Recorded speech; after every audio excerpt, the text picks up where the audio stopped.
semangat memberi manfaat, selalu berkontribusi memberikan inspirasi, dan selalu bahagia menebar canda tawa. Semoga selalu memberikan manfaat dan dapat meningkatkan kualitas ibu-ibu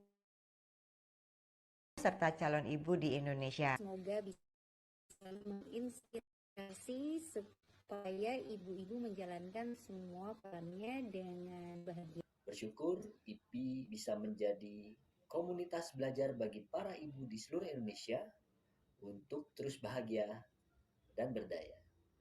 Semoga tambah sukses, semakin menjadi wadah yang nyaman untuk ibu-ibu bertumbuh, berkarya dan belajar di dalam sana. Semoga Ibu Pembelajar Indonesia semakin besar, semakin membawa banyak manfaat untuk ibu dan para calon ibu Indonesia.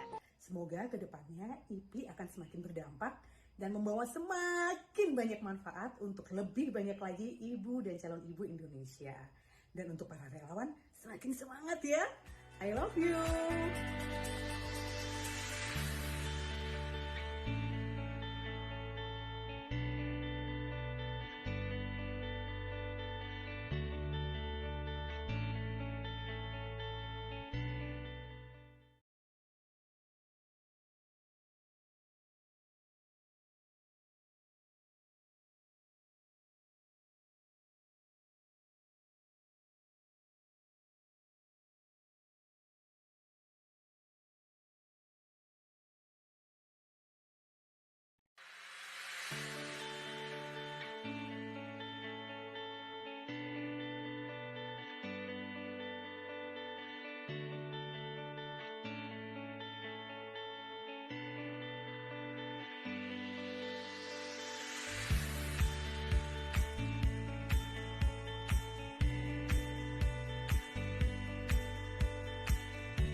Semangat memberi manfaat, selalu berkontribusi memberikan inspirasi, dan selalu bahagia menebar canda tawa. Semoga selalu memberikan manfaat dan dapat meningkatkan kualitas ibu-ibu serta calon ibu di Indonesia. Semoga bisa selalu menginspirasi supaya ibu-ibu menjalankan semua perannya dengan bahagia. Bersyukur IPI bisa menjadi komunitas belajar bagi para ibu di seluruh Indonesia untuk terus bahagia dan berdaya. Semoga tambah sukses, semakin menjadi wadah yang nyaman untuk ibu-ibu bertumbuh, berkarya dan belajar di dalam sana. Semoga Ibu Pembelajar Indonesia semakin besar, semakin membawa banyak manfaat untuk ibu dan para calon ibu Indonesia. Semoga kedepannya IPI akan semakin berdampak dan membawa semakin banyak manfaat.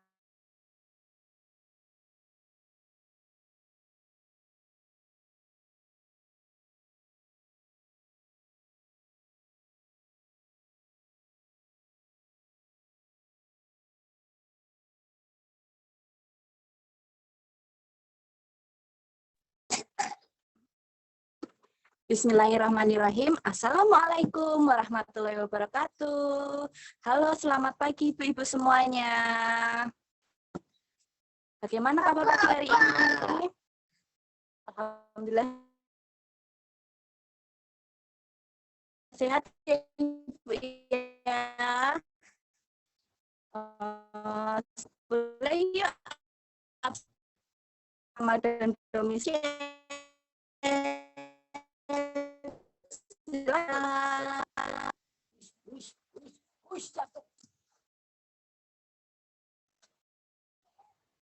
Ya, absen dulu nih, dari mana aja yuk.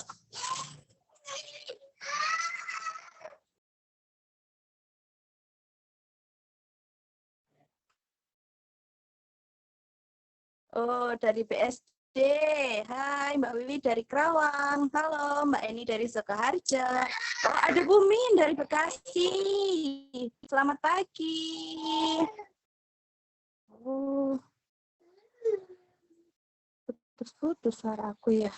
Apakah masih putus-putus?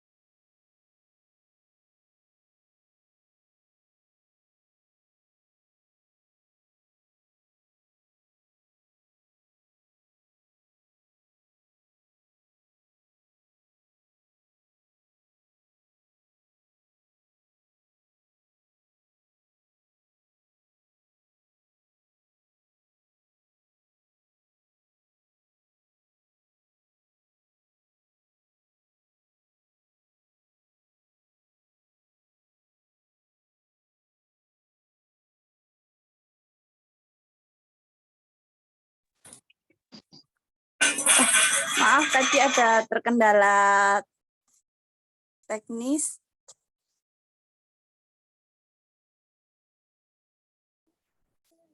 Oh, sudah ada 11 ya. Apakah suara saya sudah terdengar jelas?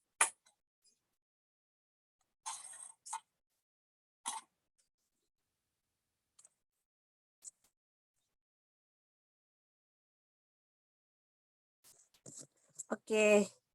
Baik, kita mulai saja ya Ibu-Ibu ya. Oke, terima kasih.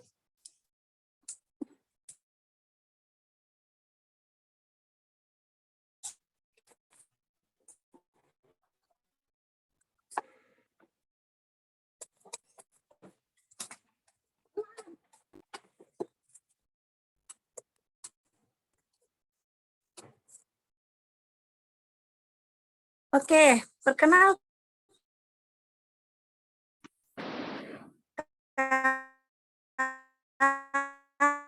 moderator webinar pada pagi hari ini yaitu webinar yang disarankan IPI dan didukung oleh Korsta. Dan semoga semuanya dalam keadaan sehat. Nah, pada webinar kali ini kita akan mengangkat tema yakin memilih metode persalinan dan waspada komplikasi persalinan. Putus-putus ya.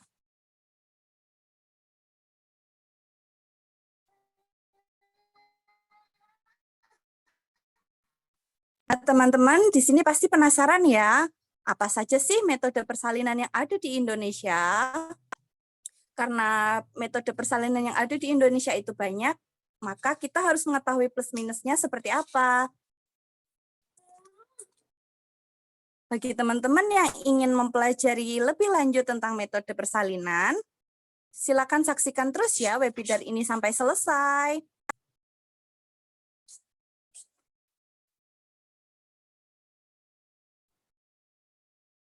Halo, masih putus-putus kah?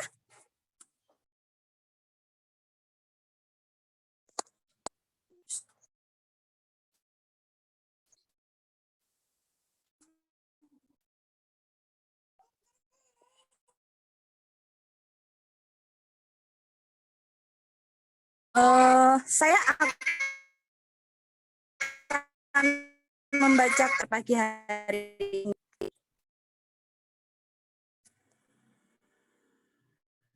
Mbak En untuk slide-nya.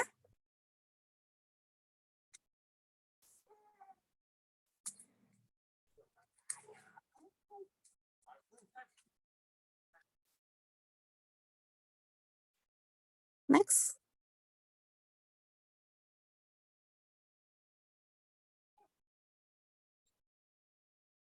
Oke, saya akan membacakan peraturan webinar hari ini ya.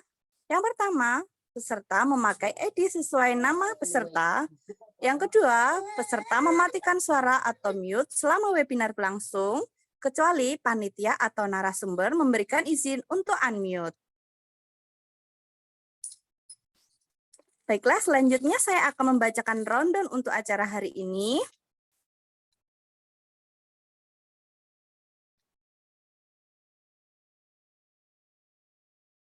Di acara hari ini akan ada sesi pembukaan, sesi pemaparan materi, sesi tanya jawab, kuis, dan yang terakhir yaitu sesi penutup.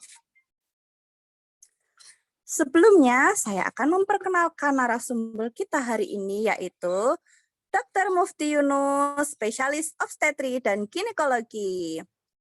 Beliau adalah dokter kandungan di RSIMC Alam Sutera Tangerang dan penanggung jawab klinik utama The Doctor House Klinik Alam Sutera Tangerang.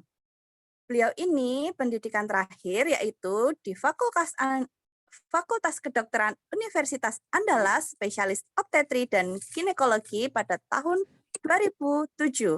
Dan beliau juga pengalaman sebagai speaker experience.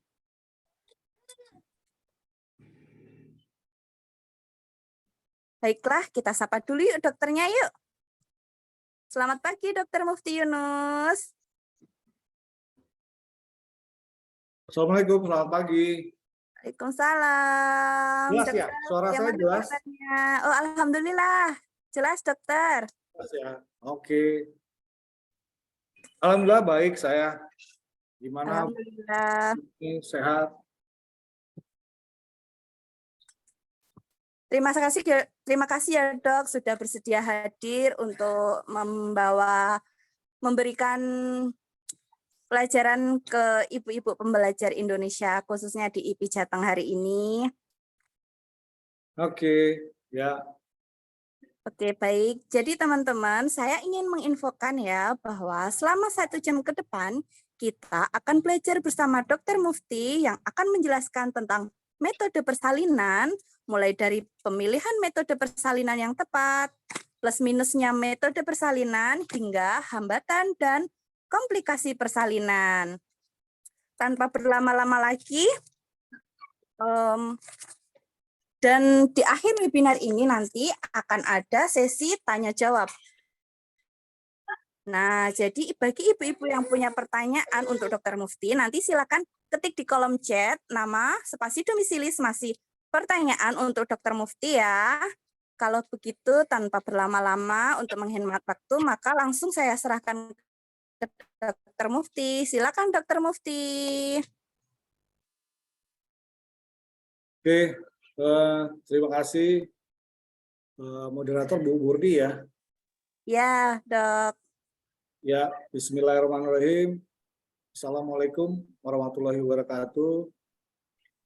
Waalaikumsalam. Yang penting jelas ya, suara saya nggak putus-putus ya. Jelas, Dok. Jelas ya, oke. Selamat pagi semua, para ibu, para bunda, mami, gitu ya, para orang tua. Dan ya, pagi ini saya mau cerita ya, berbagi lah ya tentang metode persalinan, artinya metode persalinan yang tepat gitu ya. Kalau ditanya persalinan caranya ya cuma ada dua ya kan, yaitu secara sebentar saya izin ini dulu ya share. Saya belum ini co-host ya, udah belum? Bu Murni, udah bisa saya share screen-nya? Oh, belum di co-host, Dok. Mbak Eni, tolong. Oh ya, sudah. Sudah ya? Terima kasih. Oke. Sudah.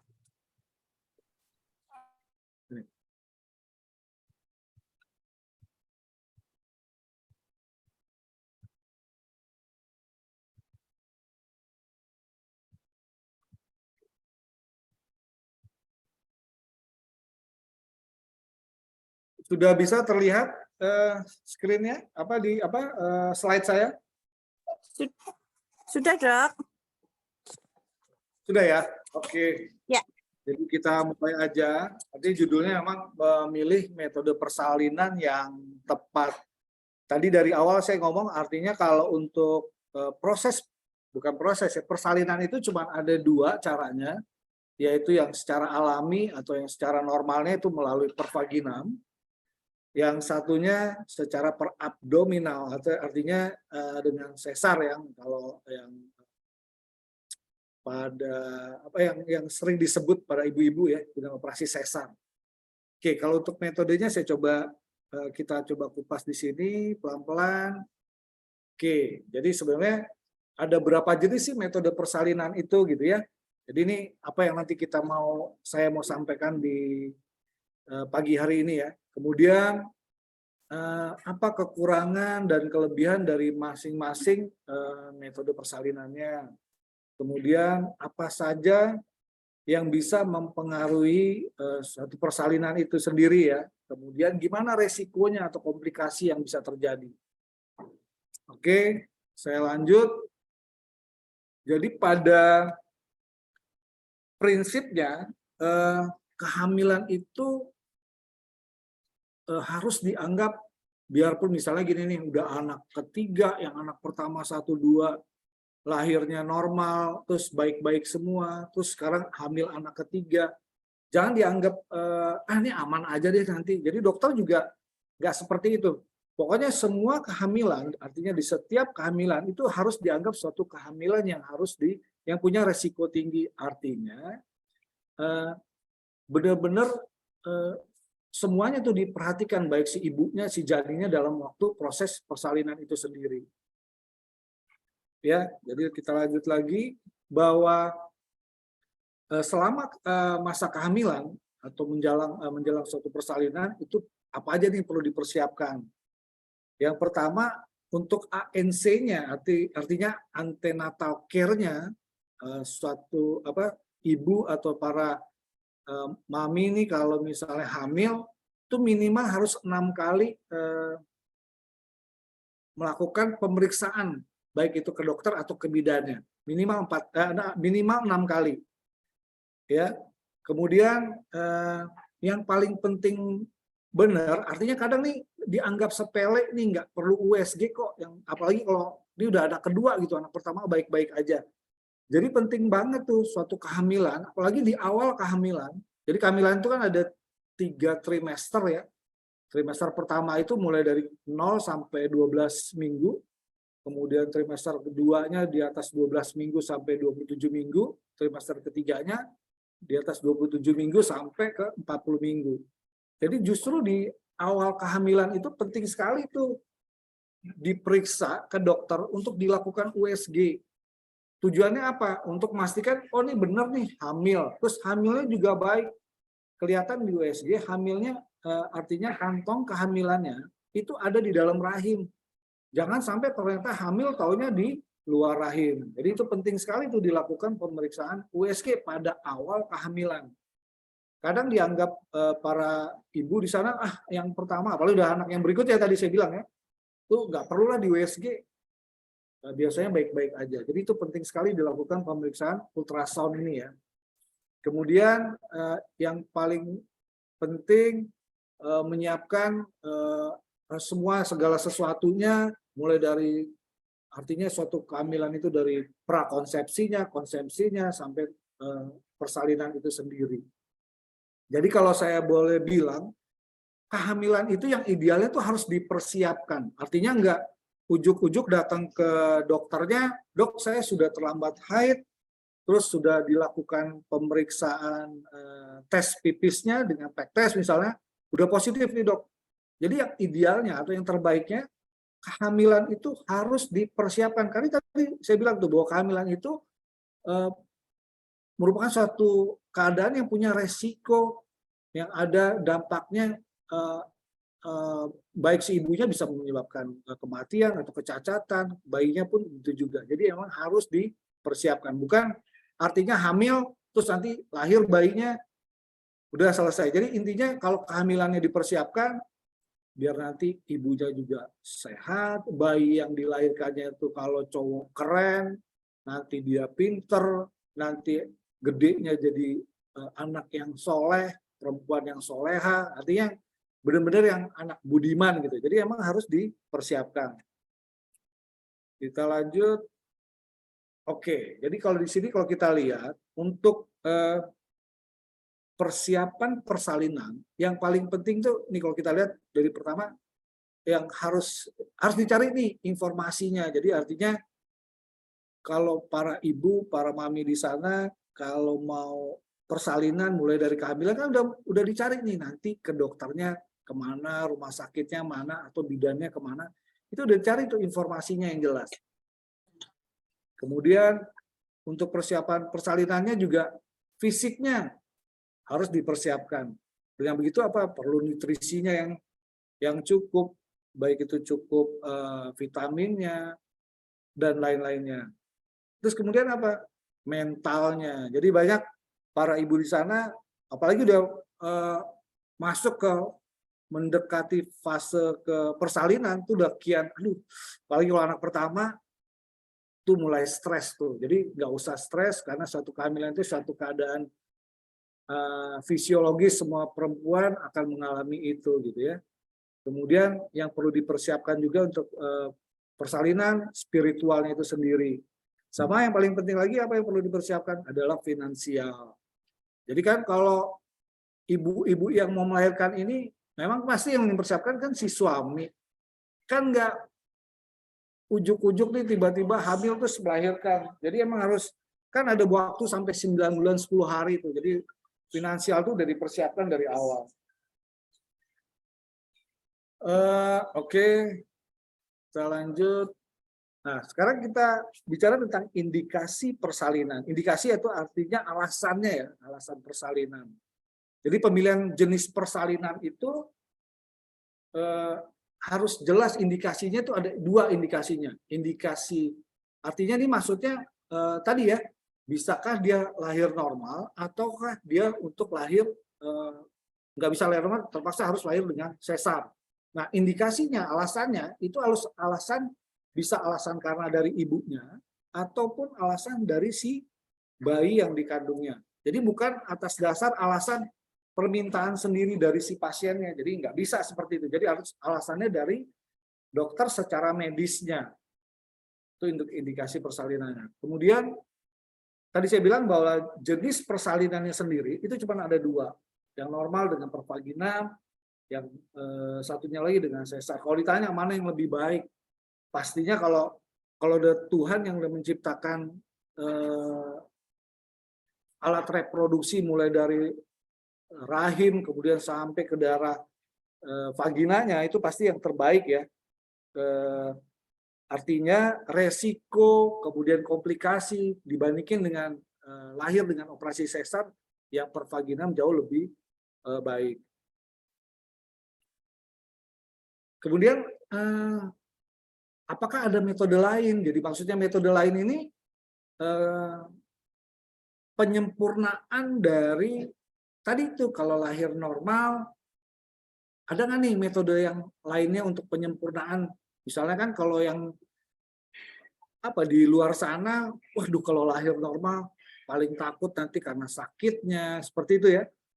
Jadi ada nih metode-metode lain yang artinya bisa menyempurnakan baik itu lahir secara normal ataupun dengan lahir dengan sesar.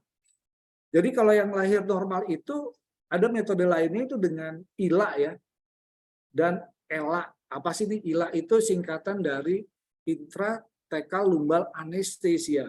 Kalau yang ELA itu epidural lumbal anesthesia. Bedanya di mana? Kalau yang ILA itu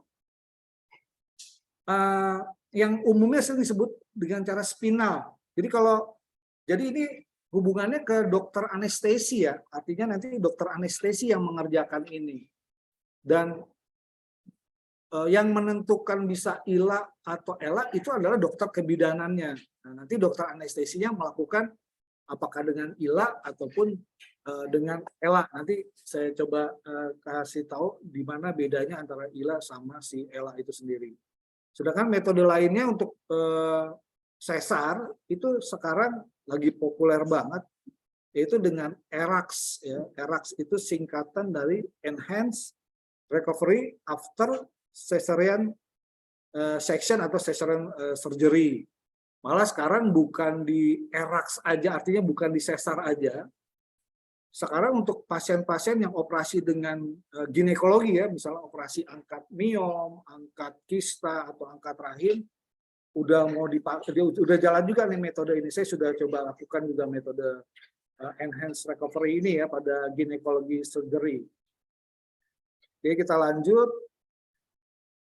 Oke, kita cerita tentang persalinan normal. Jadi dampak persalinan normal itu sendiri gimana nih? Yaitu tadi ya, sakitnya kadang berlebihan. Jadi emang kalau sakit ini sih relatif, nggak sama setiap ibu, responnya itu nggak sama. Jadi ada yang memang yang tingkat sakitnya jauh lebih sakit sekali. Ada ibu-ibu yang cukup, sakitnya nggak terlalu sakit, artinya masih bisa dia tahan seperti itu ya. Kemudian dampak persalinan normal yang lainnya prosesnya memang lama. Apalagi kalau kehamilannya hamil pertama. Kalau hamil pertama ini biasanya teorinya pembukaan, artinya kalau lahir normal kan pembukaan dibilang sampai pembukaan lengkap. Pembukaan lengkap itu kurang lebih sampai 10 cm. Kalau anak pertama itu proses dari 1 cm ke 1 cm sampai nanti 10 cm itu kurang lebih 10 jam. Bisa sampai 12 jam. Jadi emang prosesnya cukup lama. Beda yang kalau nanti kalau udah anaknya udah anak kedua atau ketiga, prosesnya akan lebih cepat lagi. Biasanya untuk pembukaan 1 cm-nya butuh waktunya nggak perlu sampai 1 jam, biasanya cuma setengah jam. Kemudian dampaknya lainnya lagi apa? Biasanya karena proses persalinan normal itu butuh tenaga ekstra ya, waktu ibunya udah pembukaannya udah lengkap, dokter mimpin persalinannya disuruh ibunya untuk mengedan. Biasanya itu cukup lelah si ibunya. Kemudian belum lagi trauma di daerah jalan lahirnya itu sendiri, artinya robekannya ya. Sedangkan kalau di sini kalau dengan adanya ILA atau dengan ELA itu sendiri itu bisa mengatasi hal-hal tersebut di atas. Nah, sekarang bedanya di mana nih? Kalau yang ILA itu tadi spinal ya, intratracheal labor anesthesia ini, dia tuh di daerah tulang belakang, di antara ruas tulang belakang itu dimasukin dengan jarum spinal namanya, nanti baru dimasukin oleh obat anestesi. Yang melakukan tuh ada dokter anestesi. Kalau epidural tuh di daerah epiduralnya, dan nanti itu dia ada selang lagi masuk ke dalam ruang epidural itu sendiri. Nah, bedanya kalau yang epidural itu biasanya bisa diberikan dari mulai adanya proses persalinan. Artinya mulai ada pembukaan 1, 2 tuh udah bisa tuh dipasang dengan epiduralnya. Sedangkan kalau yang ILA biasanya baru dilakukan anestesinya itu kalau pembukaannya udah di atas 4. Cuman biasanya kalau yang ELA ini dosisnya biasanya cukup agak lebih banyak sehingga si ibu kurang sensasi untuk mengedannya kurang dapet gitu. Tapi kalau di ILA biasanya sensasi untuk untuk mengedannya itu masih terasa gitu. Jadi masih terasa kayak, jadi ibu masih punya pengalaman, oh seperti ini nih kalau rasanya mau mules mengedan gitu ya. Jadi seperti itu. Nah, ini saya coba ngasih lihat seperti inilah proses ILA ya. Ini ILA, ini dokter anestesinya melakukan suntikan di daerah spinal. Jadi posisi ibunya duduk seperti ini. Ini waktu itu pembukaan udah di atas 4 cm. Kemudian dilakukan, ini kebetulan pasien anak pertama nih. Dilakukan ILA. Jadi seperti ini. Sampai proses persalinan, jadi ibunya nggak ada ngerasa sakit sama sekali, tapi dia masih bisa merasakan sensasi untuk mengedannya ya.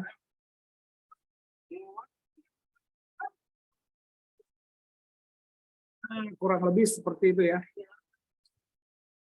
Oke. Nah, pertanyaan yang lainnya, apakah semua ibu hamil bisa melakukan ILA atau dengan ELA ini ya? Jadi memang nggak semuanya bisa, tergantung dari kalau dia ada kelainan tulang belakang, misalnya terlalu skoliosis atau terlalu bengkok atau ada infeksi di daerah tulang belakang, itu nggak mungkin dilakukan ILA atau ELA. Kemudian kalau memang ternyata nggak bisa lahir normal nih, artinya panggulnya sempit atau letak bayinya nggak letak kepala, artinya memang nggak bisa lahir normal, ya nggak mungkin dilakukan ILA atau ELA. Seperti kalau ya itu kalau ada plasenta previa udah nggak mungkin dilakukan untuk persalinan normal, terpaksa harus memang sesar. Tapi juga memang kadang nggak semua rumah sakit melayani persalinan dengan ILA dan ELA ini sendiri ya, karena kan kalau lahir normal itu kan waktunya unpredictable, artinya kapan aja bisa. Kadang tuh malah paling sering lahir normal itu ya kadang jam 2 pagi, sementara nggak semua klinik atau rumah sakit dokter anestesinya standby di tempat, mungkin seperti itu ya. Kemudian gimana dengan persalinan sesar? Jadi yang sesar itu dampaknya orang kalau dengar operasi itu pasti udah stres, udah takut, belum lagi harus puasa sebelum operasi. Itu yang kalau apalagi yang punya sakit MAH katanya ya, sakit MAH yang cukup kronis, aduh dok kenapa harus pakai puasa gitu ya, itu takut sekali. Kemudian belum sakit pasca operasinya, terus belum lagi jadi mual muntah karena efek dari obat-obat anestesinya. Dan yang paling dampak dari operasi sesar ini yang paling nggak enak banget itu pemulihan yang lama.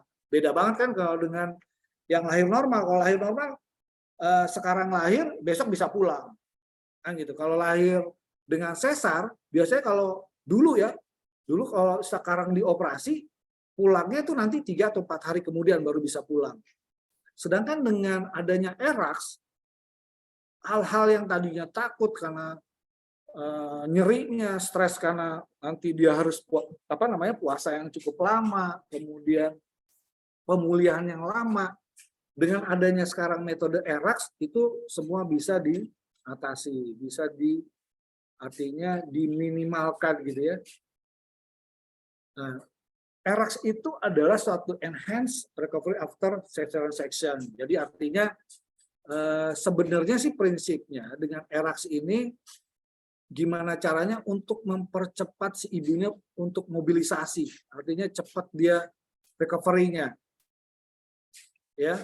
Jadi kalau di negara maju sana di Amerika atau di Jepang juga bahwa ini menjadi isu banget nih perawatan pasca operasi.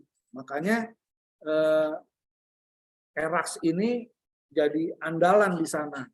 Sebenarnya di kita itu sebenarnya dari 2019 sudah mulai itu waktu itu di akhir-akhir 2019, kemungkinan di antara bulan Septemberan lah, Oktober atau September. Cuma karena waktu itu nggak lama masuk pandemi sempat hilang nih. Sekarang setahun belakangan ini ERAX sekian booming ya. Apalagi banyak para public figure mempromosikan ini ya, dan sekarang memang banyak rumah sakit salah satu andalannya dengan metode ERAX ini. Jadi dengan ERAX yang jadi concern-nya adalah akan mempercepat suatu perawatannya. Apalagi nih dengan masa pandemi ini orang enggan sekali nih berlama-lama di rumah sakit.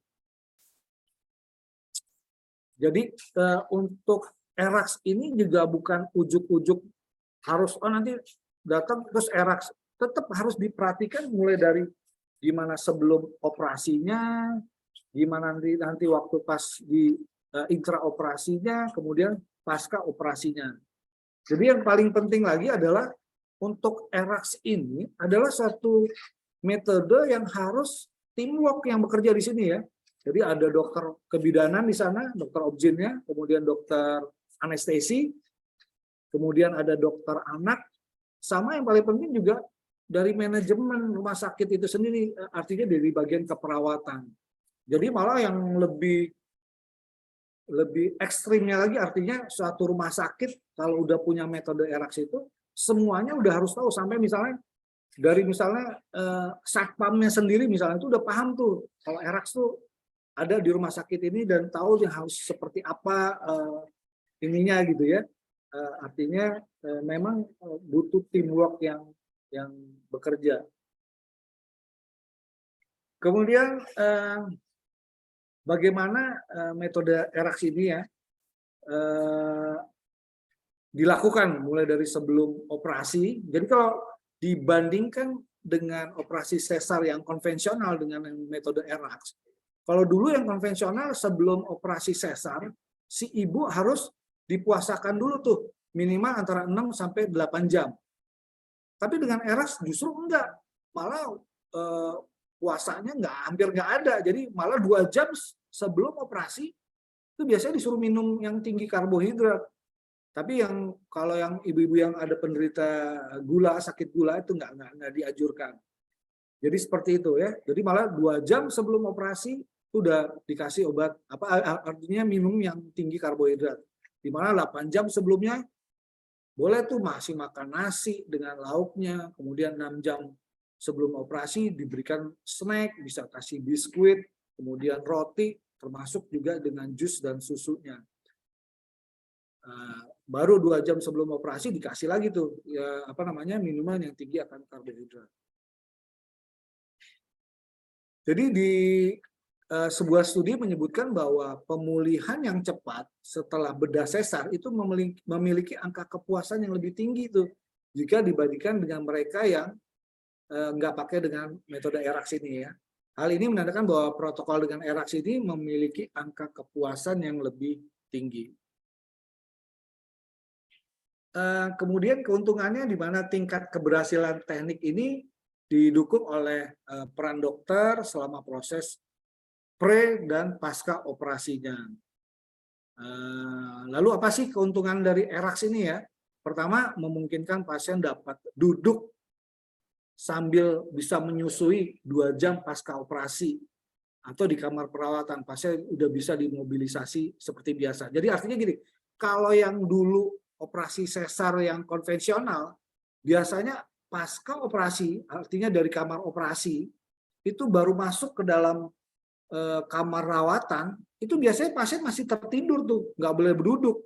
Artinya didorong dengan tempat tidurnya sendiri. Kalau sekarang dengan metode ERAX, pasca operasi, setelah 2 jam pasca operasi, itu udah boleh duduk, setelah itu masuk ke kamar rawatan bisa dengan kursi roda, artinya nggak perlu harus tiduran. Setelah itu malah setelah 6 atau 8 jam, itu kateter itu udah bisa dilepas.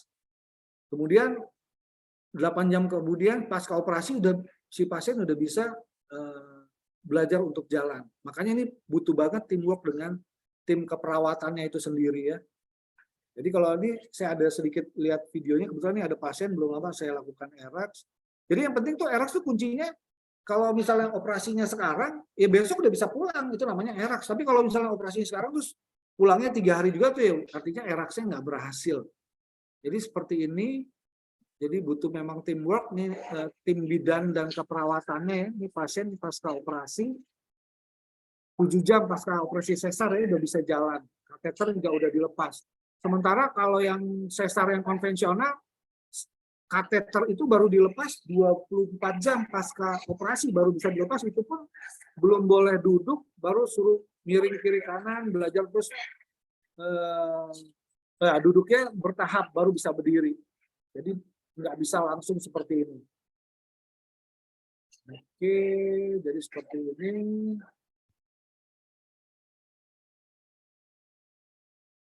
Nah, pertanyaan yang lainnya, apakah semua ibu hamil bisa melakukan dengan metode ERAX ini? Jadi memang ERAX tidak bisa dilakukan pada kondisi medis tertentu, misalnya tadi ya ada kelainan tulang belakang, karena memang ERAX ini biusnya atau anestesinya itu dengan spinal. Jadi bedanya dengan yang ILA tadi, dosisnya beda ya. Kalau yang ERAX dosisnya akan lebih besar ketimbang yang ILA yang lahir normal. Kemudian misalnya ibu yang mau melahirkan dengan operasi sesar ini ada resiko perdarahan atau HB-nya udah rendah atau terjadinya anemia, itu kemungkinan untuk eraksnya tidak bisa dilakukan. Tapi tergantung nanti dilihat waktu kondisi intraoperatifnya juga. Kemudian pada kasus-kasus preeklamsi, artinya yang pasien-pasien yang kasusnya yang cukup beresiko, artinya operasinya yang cukup banyak memakan waktu ya. Kemudian juga indikasi persalinan yang lama, balik lagi karena waktunya.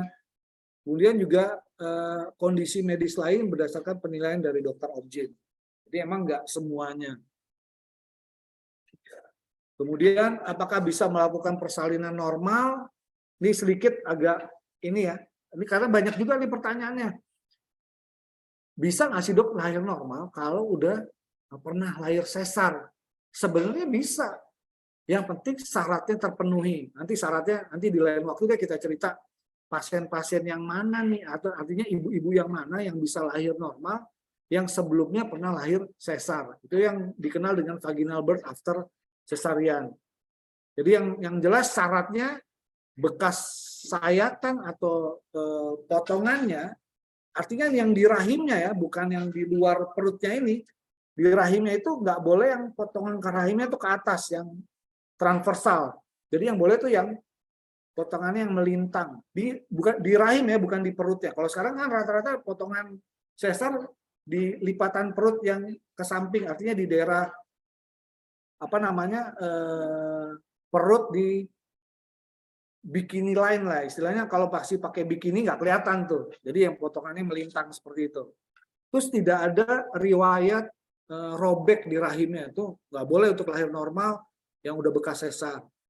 Terus juga tidak ada faktor penyulit seperti misalnya ada plasenta previa atau ukuran panggulnya yang cukup ini maksudnya sih gini ya, panggulnya yang relatif antara imbang antara besar bayi dan panggulnya itu cukup baik. Dan juga lahir normal pada bekas sesar ini tidak dilakukan pada yang bekas sesarnya udah 2 kali. Jadi kalau udah 2 kali udah mutlak nggak bisa untuk dilakukan persalinan normal. Jadi tetap harus di sesar lagi. Oke, sekarang kita cerita tentang risiko atau komplikasi dari persalinannya. Kalau untuk persalinan normal, artinya resikonya atau komplikasinya, ya misalnya bisa terjadi persalinan yang cukup lama. Sebenarnya sih ini jarang sih terjadi ya, apalagi kita nih para dokter atau para bidan itu punya ada patograf namanya, artinya ada perjalanannya itu dinilai. Ini kapan, artinya kalau udah terlalu lama ya nggak bisa ditunggu terlalu lama karena resiko nanti ke bayinya.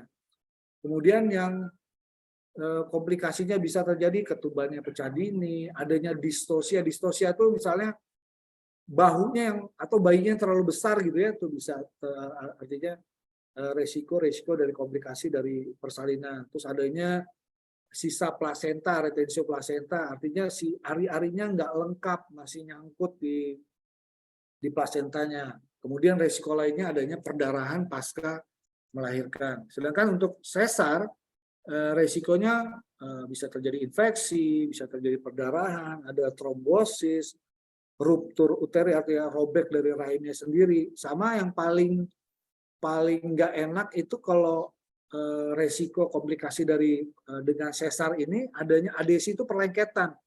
Jadi kadang suka ada beberapa dokter, mungkin para ibu mungkin dokternya pernah bilang, oh ini ibu lengket-lengket nih perutnya. Jadi kalau udah perut udah beberapa kali dibuka perutnya atau sering dilakukan operasi, misalnya sebelumnya pernah operasi sesar, sebelumnya pernah operasi angkat rahim, angkat tumor miom atau kista, itu biasanya lingkungan di daerah perutnya itu suka lengket-lengket, jadi adesi, jadi lebih beresiko lagi tuh ininya waktu persalinannya. Jadi kesimpulannya semua jenis persalinan itu adalah baik, tapi yang paling utama adalah untuk keselamatan daripada ibu dan bayinya. Sedangkan untuk pemilihan jenis persalinan itu adalah berdasarkan indikasi medis, artinya dokter yang menentukannya. Jadi indikasinya dilihat indikasi karena ibunya, misalnya ibunya kan karena panggulnya sempit nih, ya udah memang harus dilakukan operasi sesar mutlak, nggak bisa dilakukan persalinan secara normal. Atau indikasi karena bayinya, misalnya tiba-tiba jantung bayinya nggak baik, harus segera dilahirkan secara sesar. Oke, mungkin itu yang bisa saya sampaikan. Lebih dan kurang saya mohon maaf. Terima kasih. Assalamualaikum warahmatullahi wabarakatuh. Waalaikumsalam warahmatullahi wabarakatuh. Terima kasih Dokter Mufti. Pemaparannya sangat jelas dan bisa dimengerti ya Ibu-Ibu. Isinya daging semua, Masya Allah. Saya lihat ini di kolom chat sudah banyak penanya ya dokter ya. Ya. Baiklah, mari kita lanjutkan ke sesi selanjutnya ya Ya, dokter. silakan. Sesi tanya jawab. Saya akan membacakan pertanyaannya dari Ratnasari. Dok, misalnya persalinan pernah sesar, terus kedua sesar, apakah sayatan di perut yang sama pada saat persalinan pertama? Apakah yang pertama itu juga seterusnya akan sesar? Tadi sepertinya sudah terjawab ya dok ya ini. Mana sih? Seterusnya akan sesar dan apakah yang 2 kali juga sudah tidak boleh hamil lagi? Seperti itu dok? Ya, paling yang saya coba tambahkan untuk sayatannya ya. Ya. Nah, kalau untuk sayatannya tetap di tempat yang lama ya. Jadi artinya dokternya nggak bikin sayatan baru. Kasihan banget kalau dia dibikin yang baru gitu ya. Bekas mukanya nambah lagi ya dok ya. Ya, sayatannya tetap di sayatan yang lama. Artinya memang kalau tadi tuh mungkin saya coba tegaskan lagi, kalau untuk yang lahir normal pada yang udah bekas sesar, itu nggak mungkin dilakukan pada yang udah bekas sesarnya 2 kali.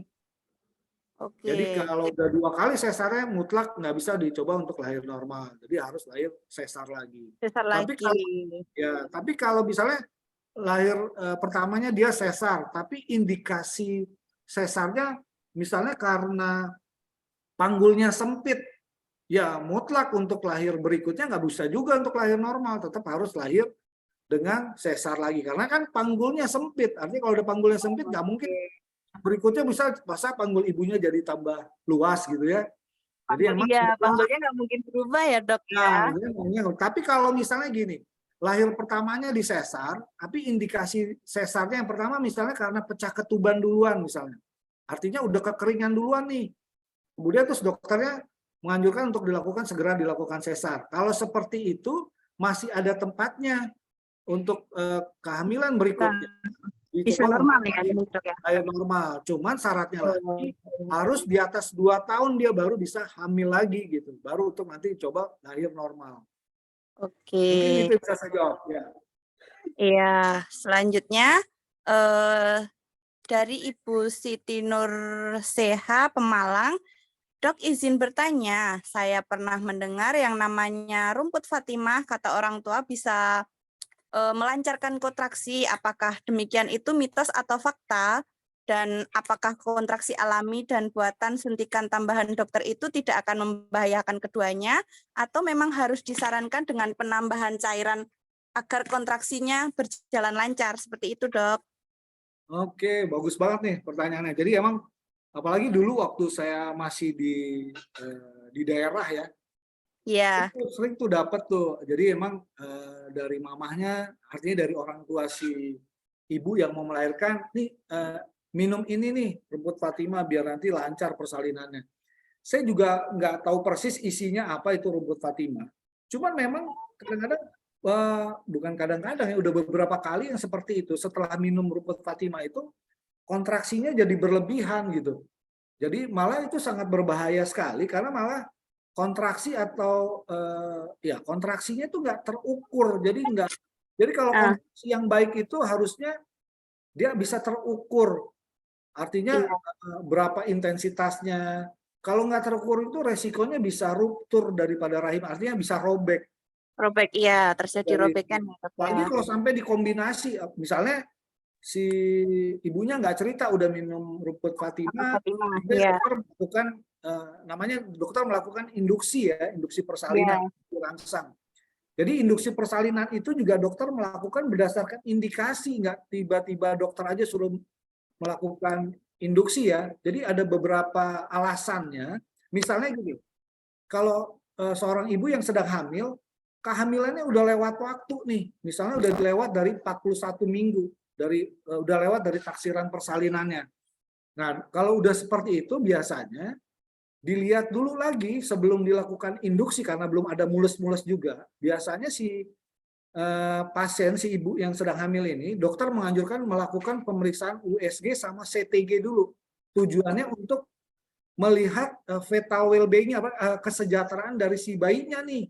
Jadi sebelum dilakukan induksi itu, dilihat bayinya masih sejahtera nggak di dalam rahim si ibu. Iya.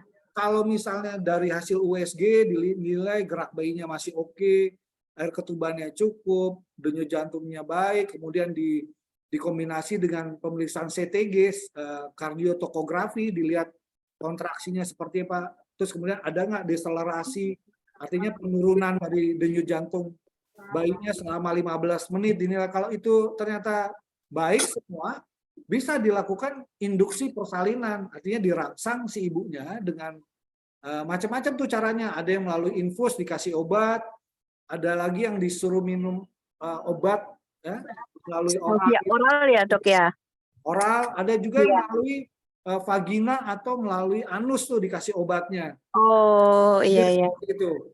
Jadi terus ada lagi nih induksi persalinan pada ibu-ibu misalnya gini, dalam proses persalinannya dia lagi mau lahir normal, tiba-tiba udah dalam proses persalinan dari pembukaan 1, 2, 3, udah masuk pembukaan mau 5, 4 ke atas kok kontraksinya malah hilang gitu. Nah itu ada alasan juga tuh boleh dilakukan induksi persalinan. Ya, jadi seperti itu. Oke, terima kasih dokter. Selanjutnya saya akan, mungkin karena pertanyaannya banyak, mungkin tidak bisa saya bacakan semuanya ya ibu-ibu ya. Ini ada dari Ratnasari dok, misalnya, kok Ratnasari mana sih tadi? Apakah posisi bayi yang sungsang bisa melahirkan secara normal? Adakah resikonya jika tetap melahirkan secara normal bila tahap persalinan berlangsung lama? Apakah dokter akan melakukan induksi atau melakukan operasi sesar? Gitu dok. Oke, iya.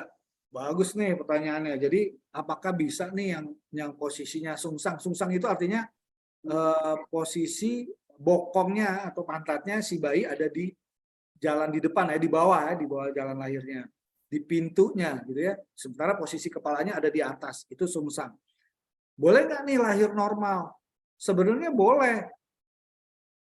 Apalagi kalau misalnya udah anak kedua, ketiga gitu ya, anak pertamanya, anak keduanya lahir normal.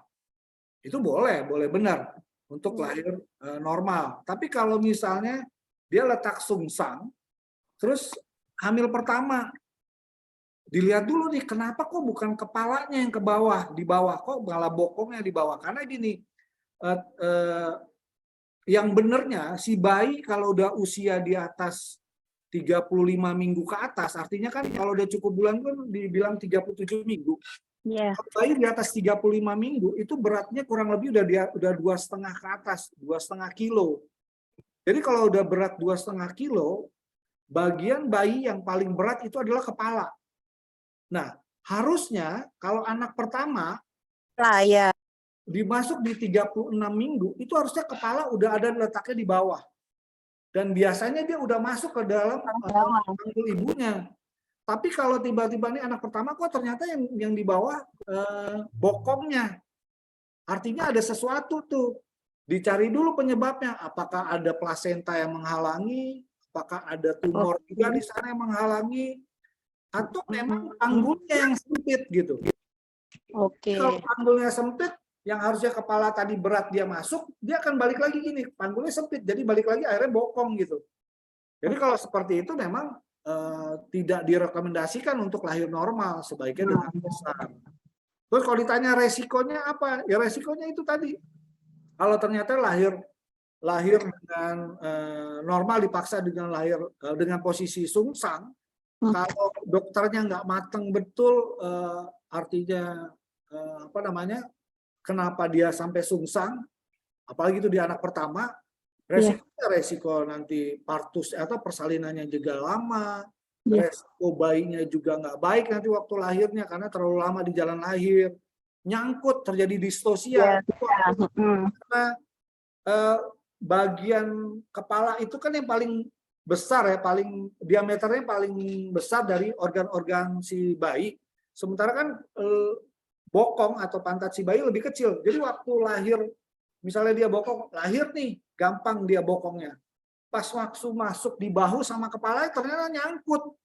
Nah itu yang beresiko kalau jadi resiko sekali. Jadi bayinya nggak cepat dilahirkan. Makanya kenapa juga kalau di rumah sakit itu kamar bersalin itu selalu nempel dengan kamar operasi. Jadi kalau ada hal-hal seperti itu biasanya langsung didorong cepat tuh ke kamar operasi biar segera langsung dioperasi sesar.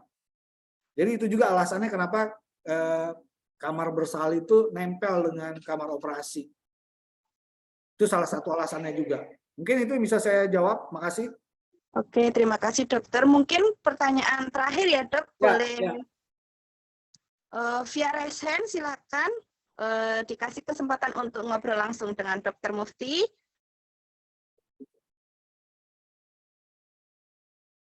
Oke, silakan Mbak Hana, bisa di unmute.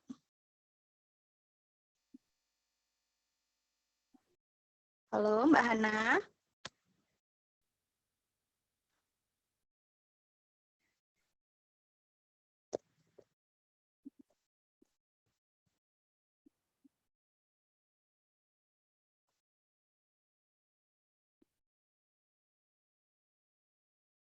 Oh, mungkin pertanyaan Mbak Hana saya bacakan saja ya dok ya. Tadi beliau sudah chat.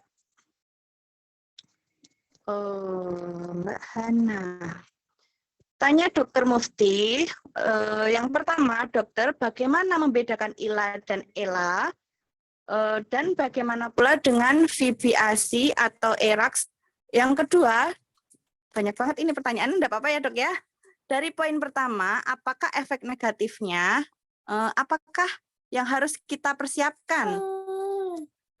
Bagaimana pula dengan ibu yang eklamsi atau preeklamsi, bagaimana penanganannya? Kemudian bagaimana dengan ibu hamil yang gestasional atau memiliki diabetes tipe 2? Yang terakhir, tips-tips sehat melahirkan dengan baik dan menghindari kecacatan janin. Seperti itu, dok. Wah, ini lengkap nih, kayaknya bisa bikin buku tuh. Kayaknya Bu siapa tadi? Bu Hana. Bu Hana ya. Mungkin Bu Hana praktisi kesehatan juga kayaknya. Jadi kayaknya kalau yang tadi Ila, saya kayaknya udah cerita semua deh. Mungkin kurang nyimak tadi, nanti apa ya, bedanya jelas ya, beda. Artinya kalau yang Ila tadi baru bisa dilakukan, kalau pembukaan bukan baru bisa ya, idealnya dilakukan kalau pembukaannya di atas 4 cm. Yang Ella bisa dari awal. Bisa dari awal ya. Dan kalau yang Ella biasanya dosisnya jauh lebih banyak, makanya ada sensasi untuk mengedannya itu kadang jadi hilang gitu ya. Kemudian dia ada di pasang selang, tuh masangnya juga di daerah epidural, sedangkan kalau yang Ila itu di daerah spinal, itu beda-bedanya. Kemudian kalau yang jelas gini, tips untuk persalinan yang sehat apa segala macam, yang paling penting adalah dari awal kehamilannya itu harus dipersiapkan dulu. Jadi bukan nanti pas tiba-tiba udah di persalinannya. Jadi yang idealnya adalah kehamilan itu emang harus dipersiapkan. Jadi nanti baru untuk persalinannya udah siap tuh. Udah tahu di mana nanti di rumah sakitnya, dokternya atau bidannya, udah tahu di mana akan melakukan persalinannya. Yang paling penting tadi kesiapan mental, spiritualnya, sama finansial, karena itu penting sekali. Mungkin itu kali ya yang bisa saya jawab, Bu Murni. Oh iya, terima kasih dokter ya jawabannya. Semoga ibu-ibu semuanya sudah cukup ya dengan jawaban dari Dokter Mufti Yunus. Dokter, ini kan tadi sudah ada banyak ya yang penanya ya. Kira-kira dari dokter sendiri mana nih penanya yang menurut dokter terkesan atau paling baik?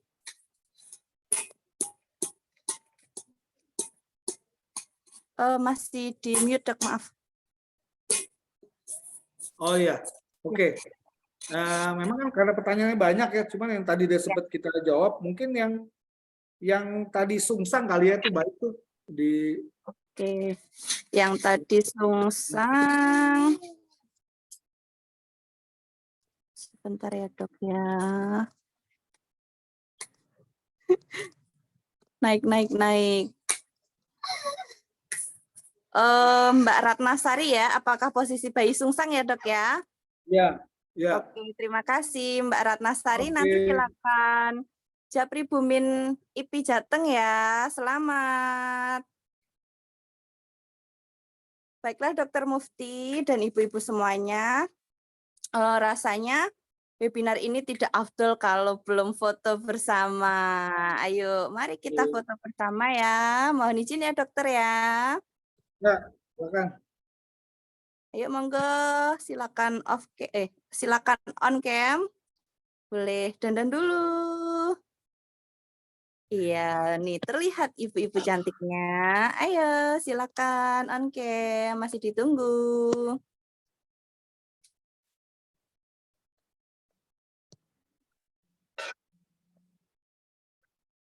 Iya. Wah, kelihatan cantik-cantik ini ibu-ibu. Sudah semua? Sudah siap? Mbak Eni, Mbak Wiwit, ready? Saya hitung ya. Ada berapa set, Mbak? Oke, 1, 2, 3.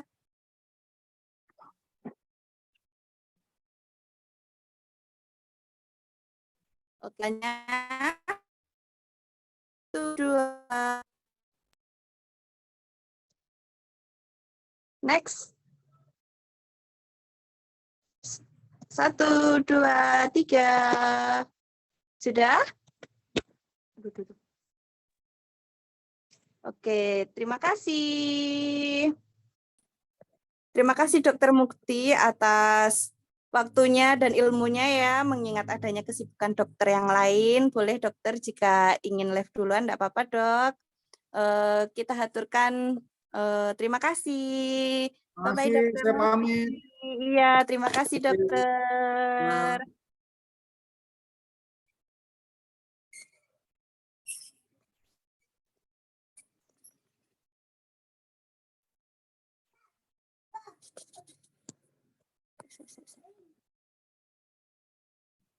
Oke, menginjak acara selanjutnya, acara yang ditunggu-tunggu oleh ibu-ibu, yaitu Yuk Kuis. Aduh, tunggu ya, sebentar ya.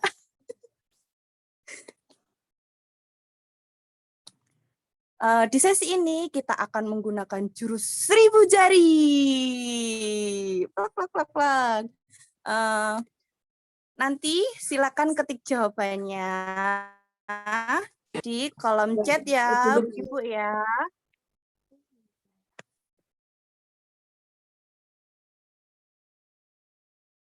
Silakan ketik di kolom chat jawabannya setelah tanda dari panitia, yaitu tanda sama dengan di kolom chat. Kita mulai ya. Pertanyaannya, di mana sajakah tempat praktek Dokter Mufti? Nah, silakan mulai.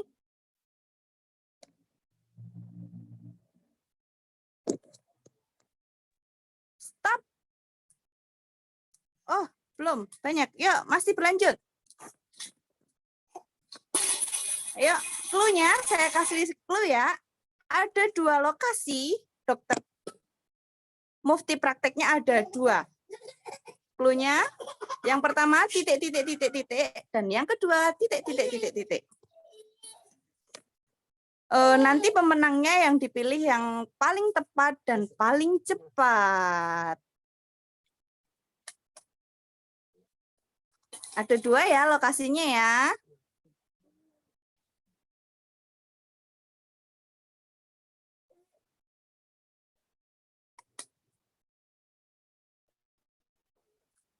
Stop. Oke.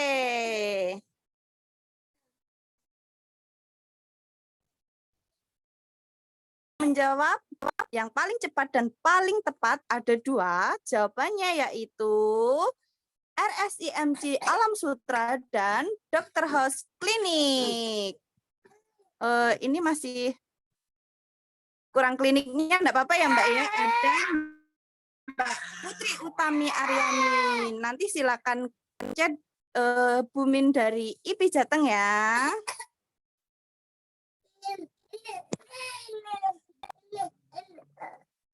Demikian tadi serangkaian acara webinar IP Jateng yang didukung oleh Edukos dan Dr. House Klinik. Saya Murni Galusa Putri selaku MC dan moderator. Mohon maaf jika selama memandu acara ini ada salah-salah. Terima kasih atas perhatiannya. Sampai jumpa di kegiatan IP selanjutnya. Selamat beraktivitas. Wassalamualaikum warahmatullahi wabarakatuh.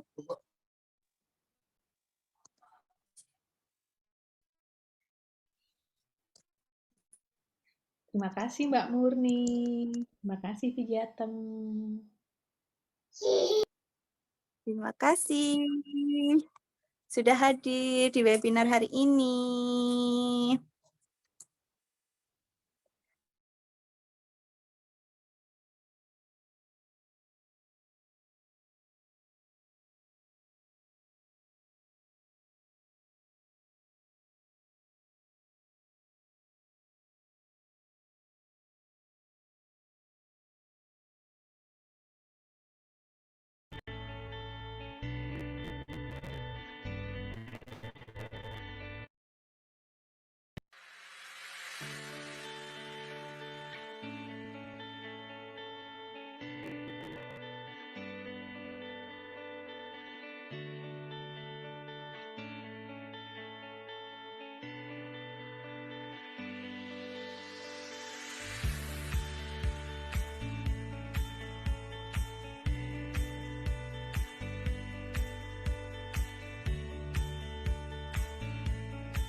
Sudah, yeay, alhamdulillahirrabbilalamin.